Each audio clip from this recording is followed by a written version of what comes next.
Now, 27-year-old Jodi Unsworth had a childhood of bullying and stares from strangers after being born with a birthmark covering 80% of her body.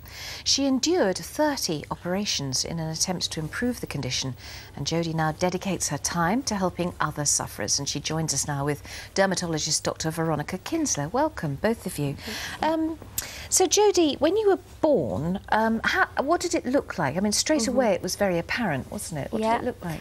It was basically very dark brown, almost black birthmark that covers all my back and most of my stomach, and also very hairy and very lumpy, and it cut very easily. So when I was born, it was actually bleeding quite a lot as well, so it was like an open wound, really. Gosh, how horrendous. I think this is a photograph of you when you were little here. Oh, yeah.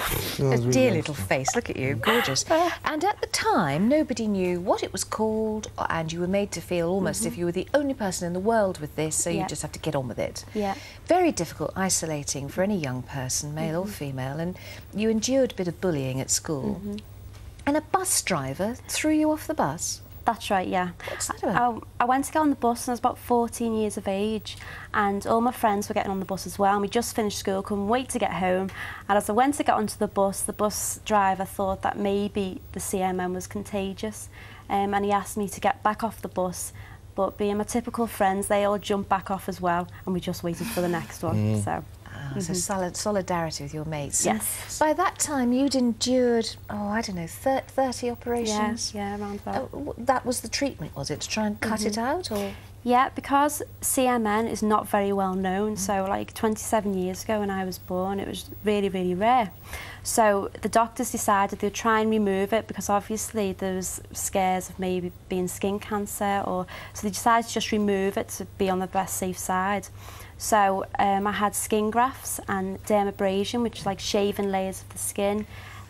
Birthmarks also cut out as well. So I missed all in all about 3 years of school over sort of the first 15 years of my life. And did it do any good? Well, there's still a mark, obviously, because we've seen that before, and it's just a lighter colour now. And I'm quite happy with the way I look now, and I've sort of accepted it. So, Dr. Veronica, when you're listening to that, I mean, do you cringe at that when you hear what the treatment was as opposed to what it is now? How has the treatment changed, or have you still not come up with a way of dealing with this? I think it's very difficult because it's absolutely impossible to criticise what happened 27 years ago because we didn't know then what we do know now. And in fact, it's only recently that we have actually discovered that probably surgical treatment should really only be left for cases where we really are genuinely worried that there's a malignancy. So what are you saying? You're saying you would just leave the situation that Jodi's in alone? You would just... Yes, in fact, since we've stopped routinely trying to shave them off or take the top off them, we've discovered that lots of them do lighten spontaneously. So, in fact, leaving them now is what we try and do. The one exception is if you actually have it on your face. So if it's very, very prominent and it is going to cause you really a lot of trouble, then, in fact, we still do recommend surgery for those. So you were 15, I think, by the time somebody said to you, this is CMN, which stands for... Congenital melanocytic nevus. Which means congenital you're born with. What? Yeah, melanocytic. Which means... Pigment cells. Pigment cells, and... Nevus is just a birthmark, just a mole. Just a very, very long name. Something quite simple. CMN. And when you were 15, this sort of... one of these strange things happened, that somebody put a local newspaper from Scotland into your letterbox in Liverpool. My friend's letterbox in Liverpool, with a story about CMN. A child had just been born with a skin condition. This parent was unsure what it was. They covered it within a local newspaper. And it somehow found its way to you. Yes. And you never knew who put it through the letterbox of your friend's house from Scotland to Liverpool, and then you got hold... Anyway, it had the name of a doctor in it. Yes, it did. Who was Dr... Dr. Atherton, and he decided he would like to research into CMN. So at the age of 15, we travelled down to London to Great Ormond Street Hospital with my parents, and we met him. And at that point he asked me if I'd help support other sufferers of CMN and also their families and parents through my mum and dad as well. Why do you say, after all that you've been through and having this and having to, wear this the way you do, that it's made you a better person? Why do you say that? Because I'm able to support other people, and it's made me a stronger person. And I do believe I've got a skin condition for a reason. Has it held you back in life at all? No, I mean, through my teenage years it's more difficult, because I think at that stage it matters what you look like and how you dress, and you want to be like the typical model or the lady who's on television. And I knew that wasn't going to be the case, so I had to make a decision. Instead of being a bitter person, become a better person. And that's what I've tried to do through supporting other sufferers. So. Well, you've been working so hard with charities. You were, I think, Young Achiever of the Year and Woman of the Year in Liverpool, and all sorts of incredible things you've won now. But Dr.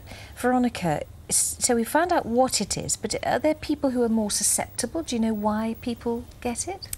Again, recently we have discovered, Dr. Atherton set up a study 20 years ago to ask parents, you know, what happened to you when the pregnancy was going on, what your family history is, all that sort of thing. And only recently we've looked at the 20-year study results. It wasn't anything parents did, is the first thing to say. It's something that happens to one of the instructions for your skin development when you're developing inside. Now, obviously, the other thing we have found is that there are some families who seem to be a bit more susceptible to that happening. But the vast majority of people, there is no story, no family history, and it just comes out of the blue. So could it be genetic or not? It is, I mean, in the way that everything is genetic, in that it is one of the genes, one of the instructions for your skin has changed when you're developing. Could it affect Jodi's family if she had a family? No, it's not something genetic like that, so it's not inherited, it doesn't, not strictly speaking like that. OK, Jodi has that big patch all over her back, and we say it covers 80% of her body, but yet when you see all the other little moles in her arms and her chest there, they are just like moles that you would see on anybody. So can people have this in a reduced form? Yes, I mean, 1 in 100 babies is born with some sort of CMN, but generally speaking it'll be a small one, you know. But then you get a mole like that, you see, and hairs. Why are hairs attracted to moles? Actually, it's a very good question. They're not attracted to moles, but there's hair in all of our skin apart from palms and soles. And for some reason, these moles are quite deep in the skin, and it's probably something to do with the depth that it stimulates the hair follicles to be a bit darker. So the next question is, can you pluck a hair from a mole? Absolutely. You can? You can, because the hair is dead by the time it comes out of your skin. But you hear people saying, if you pluck that hair from the mole, you'll die. Something awful will happen to you. And shaving them is going to make it come through thicker, and hair, it's all wrong. All wrong, all wrong. Were you tempted to do that, Jodi? No, just because I thought it might be a bit painful. I didn't look at my eyebrows. So. Exactly. Yes, exactly. Well, thank you both. Thank you very much indeed. Jodi, thank you, and good luck with all the fundraising you're doing. You're doing something at the moment called Buckets Full of... Yeah, Buckets of Love. That's my full-time work, which is basically filling buckets full of items for families living in poverty. So at the moment I'm setting that up throughout the UK. So it's quite